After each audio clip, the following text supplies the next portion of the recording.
नमस्कार, बड़ी खबर में आपका स्वागत है। इन दिनों तीन महाभावों के बयान बहुत चर्चा में है और चर्चा में ही नहीं है बल्कि बड़े ही प्रतिक्रिया वाले हैं। ये बयान है हमारे सपा के नेता स्वामी प्रसाद मौर्य का। ये बयान है कांग्रेस के नेता दिग्विजय सिंह का और ये बयान है बागेश्वर धाम के पंडित धीरेन्द्र शास्त्री का। स्वामी प्रसाद मौर्य ने जिस तरीके से रामचरितमानस को लेकर के विवादित बयान दिया, उस पर भाजपा ने तो जमकर प्रहार कर दिया। यहां तक कि भाजपा के अध्यक्ष भूपेन्द्र चौधरी ने विक्षिप्त तक बता दिया। उन्होंने कहा कि विक्षिप्त व्यक्ति ही इस तरीके की मानस पर टिप्पणी कर सकता है। हालांकि आज ही स्वामी प्रसाद मौर्य ने इस पर अपनी प्रतिक्रिया दी और कहा कि मेरे बारे में जो अशुभ बातें की जा रही है वे उन्हीं को मुबारक हो। लेकिन सबसे बड़ा सवाल है समाजवादी पार्टी में। आज समाजवादी पार्टी के नेता अखिलेश के चाचा शिवपाल ने स्वामी प्रसाद मौर्य को नसीहत दे दी, क्योंकि अखिलेश और शिवपाल का कोई बयान न आने से सपा में बड़ी अकुलहाट थी। हमारा वोट बैंक खिसक जाएगा, क्या होगा, ये कौन सी आफत नहीं आ गई है। हालांकि शुरुआत में ही मनोज पांडे ने बिना किसी प्रतिक्रिया के ये कहा था कि रामचरितमानस देश और विदेश में मान्य है, एक ऐसा ग्रंथ है। लेकिन अखिलेश और शिवपाल की ओर से कोई प्रतिक्रिया न आने के कारण लोग नाना प्रकार की अटकलें लगा रहे थे। लेकिन आज चाचा शिवपाल ने साफ कह दिया कि स्वामी प्रसाद मौर्य का बयान उनका व्यक्तिगत विचार है, इसका पार्टी से कोई लेना देना नहीं है। मतलब समाजवादी पार्टी से कोई लेना देना नहीं है। शिवपाल तो इससे आगे बोल गए। उन्होंने कहा कि हम तो राम और कृष्ण के आदर्शों पर चलने वाले लोग हैं। राम कभी झूठ नहीं बोलते थे और उन्होंने कहा रघुकुल रीति सदा चली आई, प्राण जाए पर बचन न जाए। कहने लेकिन ये जो बीजेपी के लोग हैं ये राम को बेच रहे हैं। इसे भी एक सवाल पूछ लिया गया कि डिप्टी सीएम केशव प्रसाद मौर्य इस समय बड़ी तीखी प्रतिक्रिया दे रहे हैं। शिवपाल ने कहा कि केशव प्रसाद मौर्य बड़ बोले हैं और इन्होंने मैनपुरी का चुनाव देख लिया है। अब हम इन्हें बताएंगे कि चुनाव कैसे लड़ा जाता है और आने वाले समय पर सारी स्थितियां साफ हो जाएंगी। शिवपाल के बयान के बाद सपा में निश्चित रूप से एक राहत भरी बात सामने आई है। जहां तक अखिलेश की बात है तो कहते हैं अखिलेश बहुत नाराज है, वो कोई भी कार्रवाई कर सकते हैं जरूरत पड़ने पर, विचार विमर्श कर रहे हैं। लेकिन एक बात बहुत साफ हो गई कि आखिर शिवपाल ने जो ये बात कही, क्या वास्तव में स्वामी प्रसाद मौर्य से सपा में कोड वार चल रहा था? क्या वास्तव में स्वामी प्रसाद मौर्य सपा में नाराज चल रहे थे, अखिलेश यादव से नाराज चल रहे थे? और क्या इसी कारण से उन्होंने अपनी एक अलग पहचान बनाने के लिए मानस पर विवादित टिप्पणी कर दी? कहते ये है कि स्वामी प्रसाद मौर्य सपा में कोई बड़ा पद चाहते थे, और वो भी बड़ा पद था प्रदेश अध्यक्ष का, लेकिन हो गया उल्टा।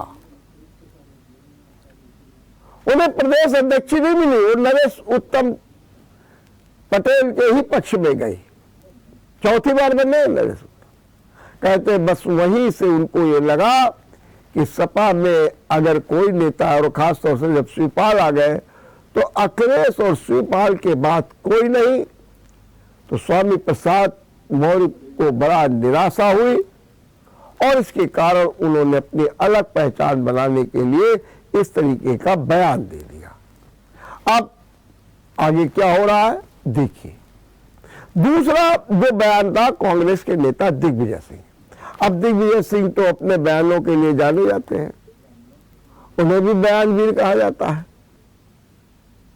कल उन्होंने एक बार फिर पुलवामा जो कांड हुआ था उस पर सवाल खड़े कर दिए, सर्जिकल स्ट्राइक पर सवाल खड़े कर दिए, और बार बार कहते हैं कि हाँ पुलवामा में लैप्स हुई, अगर सीआरपीएफ की बात मान ली जाती, एयरलिफ्ट कर लिया गया होता तो ये घटना नहीं होती। कहते सर्जिकल स्ट्राइक के बारे में आज तक कोई जानकारी नहीं दी गई, कोई लोकसभा में कोई रिपोर्ट नहीं दी गई। लेकिन कल से बवंडर मचा, लोग कहने लगे, कांग्रेस में भी अंदर अंदर घमासान हो गए, ये देखिए दिग्विजय सिंह ने तो मारा, सब चौपट करके धर दिया। राहुल गांधी की भारत जोड़ो यात्रा जम्मू कश्मीर में, और वहीं पर सेना का ये सवाल खड़ा किया जा रहा, ये तो भारत जोड़ो यात्रा को पूरी तरीके से चौपट कर दिया गया। ये घमासान। जयराम रमेश बार बार कह रहे हैं कि दिग्विजय का बयान व्यक्तिगत बयान है, लेकिन कोई मानने को तैयार नहीं। लेकिन आज राहुल गांधी ने जम्मू कश्मीर से साफ कर दिया कि हमें सेना पर भरोसा है, उनके ऑपरेशन पर हमें किसी भी प्रकार का कोई सबूत नहीं चाहिए। और उन्होंने कहा कि जो दिग्विजय का बयान है वो उनका निजी विचार है, पार्टी से कोई लेना देना नहीं है, और वो पार्टी से ऊपर नहीं है, पार्टी से बड़े नहीं है। और उन्होंने बार बार कहा कि हम बिल्कुल दिग्विजय के बयान से सहमत नहीं है, हमें अपने सेना के शौर्य पर भरोसा है। दिग्विजय ने आज साफ साफ शब्दों में कह दिया, हमें भरोसा है, और हम किसी भी तरीके से दिग्विजय के बयान से सहमत नहीं है। तो राहुल गांधी ने किनारा कर लिया, स्वामी प्रसाद मौर्य के बयान से सीधे तौर पर शिवपाल ने किनारा कर लिया। आज राहुल गांधी की एक और मैच्योरिटी देखने को मिली। जब उनसे पूछा गया कि आप जम्मू कश्मीर में हैं और आपने सभी लोगों को अपनी भारत जोड़ो यात्रा में न्योता दिया, आपने गुलाम नबी आजाद को क्यों नहीं दिया? तो उन्होंने बड़े ढंग से कहा, गुलाम नबी आजाद के जो लोग साथ गए थे उनमें 90% लोग हमारे साथ बैठे हुए हैं। गुलाम नबी आजाद अकेले हैं, लेकिन मैं उनका बहुत सम्मान करता हूं, बहुत सम्मान करता हूं। और यदि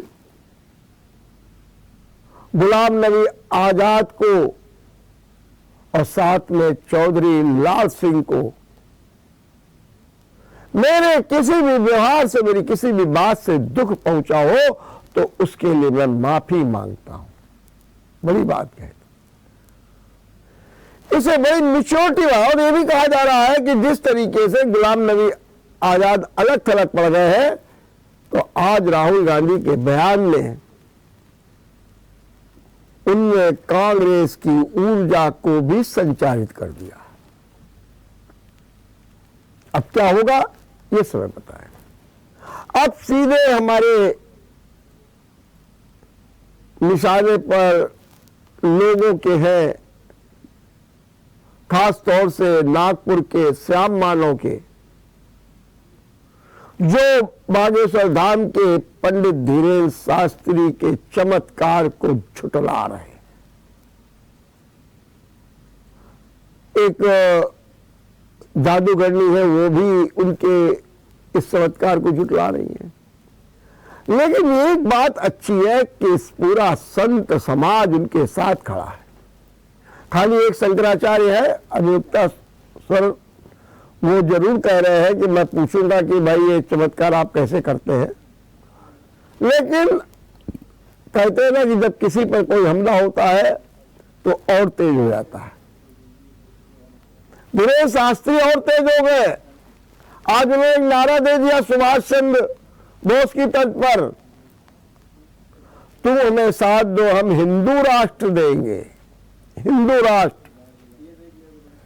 ऐसा लगता है कि उनके जो बागेश्वर धाम की जो कल्पना चल रही है उसमें राजनीति की एंट्री हो गई है, राजनीति घुस गई है। अब वो कह रहे हैं हम हिंदू राष्ट्र बनाएंगे। एक जन ने कहा हमको आजादी मिल जाए तो पाकिस्तान घुस जाएंगे, लेकिन दूसरी ओर एक भी है कि धीरेन्द्र शास्त्री को भी धमकी मिली है। उनकी चौकसी पुलिस ने बढ़ा दी है।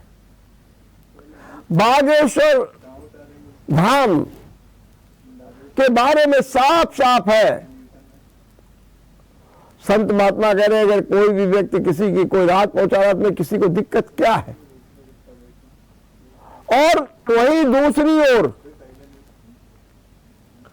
बागेश्वर धाम इन दिनों रायपुर में है।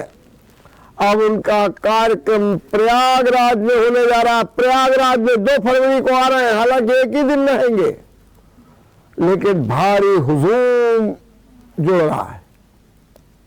बागेश्वर धाम संगम में स्नान भी करेंगे और इसकी तैयारियां भी शुरू हो गई हैं। तो रायपुर के बाद प्रयागराज और बागेश्वर धाम का आगमन, ये एक बड़ी बात है। और इस बड़ी बात को देखने के लिए अगर आपको थोड़ा और नजदीक जाना है तो उन संत महात्माओं के बयान सुन लीजिए जो खुल करके बागेश्वर धाम के साथ खड़े हैं और कह रहे हैं क्या गलत हो रहा है। एक संत तो कह रहे थे कि उनके गुरु थे, उनको सिद्धि थी और उसी सिद्धि को बागेश्वर धाम पहले पंडित धीरेन्द्र शास्त्री ने प्राप्त कर लिया है, उससे उपचार कर रहे थे, किसी को क्या आपत्ति है। बहरहाल इस समय घमासान मचा हुआ है। इसी बीच एक खबर और आ गई है कि स्वामी प्रसाद मौर्य के जो लेटे हनुमान मंदिर में प्रवेश पर रोक लगा दी गई है। वहां पर एक बैनर लगा दिया गया, नो एंट्री स्वामी प्रसाद मौर्य। उनका कहना है कि जो मानस के बारे में इस तरीके की बात करेगा आपने, हालांकि हिंदू महासभा के एक नेता ने धमकी भी दे दी है, चेतावनी भी दे दी है और ये भी कह दिया कि जो स्वामी प्रसाद मौर्य की जीप काट के लाएगा उसे 51,000 रुपए का इनाम भी देंगे। बहरहाल स्थिति आप बड़ी विषम हो रही है। हम यहां पर लेते हैं छोटा सा ब्रेक। आपका एक बार फिर स्वागत है। इसी बीच एक बड़ी खबर आई है, बड़ी खबर यह है कि दिल्ली एनसीआर और उत्तराखंड में भूकंप के झटके लगे हैं। ये अभी अभी की खबर है कि दिल्ली एनसीआर और उत्तराखंड में भूकंप के झटके लगे हैं। एक बार फिर उत्तराखंड और दिल्ली एनसीआर के लोग मुश्किलें महसूस कर रहे हैं। और यदि इसकी तीव्रता देखी जाए तो इसकी तीव्रता है 5.8। 5.8 की तीव्रता के भूकंप झटके दिल्ली एनसीआर और उत्तराखंड में लगे हैं। इसका केंद्र नेपाल माना गया। नेपाल, भूकंप का केंद्र नेपाल था और वो भी जमीन से 10 किलोमीटर नीचे था।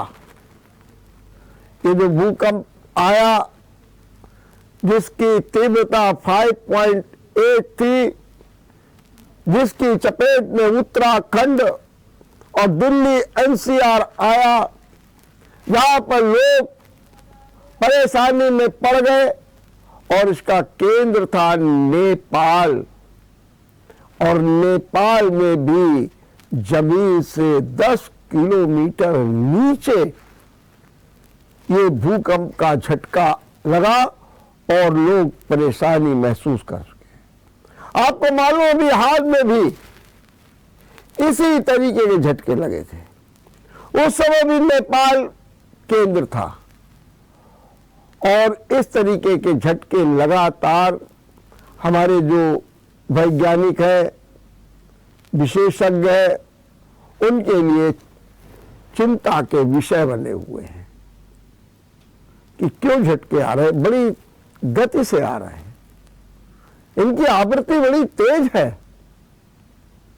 कभी कभी सुन लिया करते थे कि भूकंप के झटके, अब तो आए दिन सुनने को मिल जाते हैं। तो आपको फिर बता दें, उत्तराखंड, दिल्ली एनसीआर में भूकंप के झटके लगे हैं और ये भूकंप के झटके की तीव्रता 5.8 है। इसका केंद्र नेपाल में है और नेपाल में भी जमीन के नीचे 10 किलोमीटर नीचे इसका केंद्र बताया गया है। तो तेज झटके भी तेज थे क्योंकि 5.8 की तीव्रता थी। दूसरी खबर, आज यूपी दिवस मनाया गया। 24 जनवरी माने आज की ही तिथि 1950 में उत्तर प्रदेश का गठन हुआ था। इसके पहले ये संयुक्त प्रांत माना जाता, यूनाइटेड प्रोविंस बोलते थे। लेकिन 24 जनवरी 1950 को यूपी का गठन हुआ, यूपी अलग हो गया और आज इसका 3 दिवसीय समारोह न केवल राजधानी लखनऊ बल्कि पूरे जनपदों में मनाया जा रहा है। और लखनऊ में तो अवध शिल्प ग्राम जो गोमती नगर में है, उसके भव्य पटल पर मुख्यमंत्री योगी आदित्यनाथ, राज्यपाल आनंदीबेन के साथ इसका शुभारंभ हुआ है। सांस्कृतिक छटा बिखेरी जा रही है, अनुकरणीय प्रेरक स्मृतियां प्रस्तुत की जा रही हैं, अपनी धरोहर का आकलन किया जा रहा है। इस तरीके से यूपी दिवस मनाया जा रहा है। हमारे कानपुर में भी सीएसए में इसका आयोजन हो रहा है। और चलते चलते आपको बता दें कि बांके बिहारी मंदिर के फंड को इस्तेमाल करने पर जो सेवायत है, माने जो बांके बिहारी मंदिर की सेवा कार्य में जो, उनमें गहरा रोष है। दरअसल वहां पर जो कॉरिडोर बन रहा है, उस कॉरिडोर के लिए कहा गया है कि जो बांके बिहारी मंदिर का फंड है उसका इस्तेमाल कर दीजिए। हालांकि सब हाई कोर्ट के आदेश पर जिला प्रशासन ने सुझाव दिया है और उसकी विस्तृत योजना भी प्रस्तुत की, लेकिन सेवायत इसके खिलाफ है और इतने खिलाफ है कि वो सुप्रीम कोर्ट चले गए हैं और सुप्रीम कोर्ट से फिलहाल कोई राहत उनको नहीं मिली है। इसमें भी दो राय नहीं है, कोई राहत नहीं मिली है और उन्होंने कहा कि हाई कोर्ट अपना काम करता रहेगा। मामला सुप्रीम कोर्ट भी चला गया है, लेकिन बांके बिहारी मंदिर का फंड कॉरिडोर के निर्माण में इस्तेमाल किए जाने का जबरदस्त विरोध वृंदावन मथुरा में हो रहा है। कॉरिडोर इसलिए बनवाया जा रहा है कि पिछले साल ही मथुरा में जन्माष्टमी पर इतनी भगदड़ मची कि 2 लोगों की मौत हो गई, कई लोग घायल हो गए। और ये जो भगदड़ मचना भी ये विभिन्न अवसरों पर होता है, परेशानियां होती है। इसीलिए एक समिति गठित की गई और समिति ने कॉरिडोर जैसे कि काशी में बना है, जैसे कि महाकालेश्वर में बना है, उसी तरह से बनाने का सुझाव दिया गया है, जिसको लेकर के वहां पर विवाद खड़ा हो गया है। देखते रहिए बड़ी खबर। नमस्कार। अगर आपको हमारा वीडियो पसंद आया हो तो हमें लाइक करें, सब्सक्राइब करें और ज्यादा से ज्यादा शेयर करें और हाँ, बेल आइकॉन दबाना ना भूलें ताकि हर खबर का अपडेट आप तक पहुंचे तुरंत। आप हमें इंस्टा, ट्विटर और फेसबुक पर भी फॉलो कर सकते हैं। हमारी आईडी है @JMT News।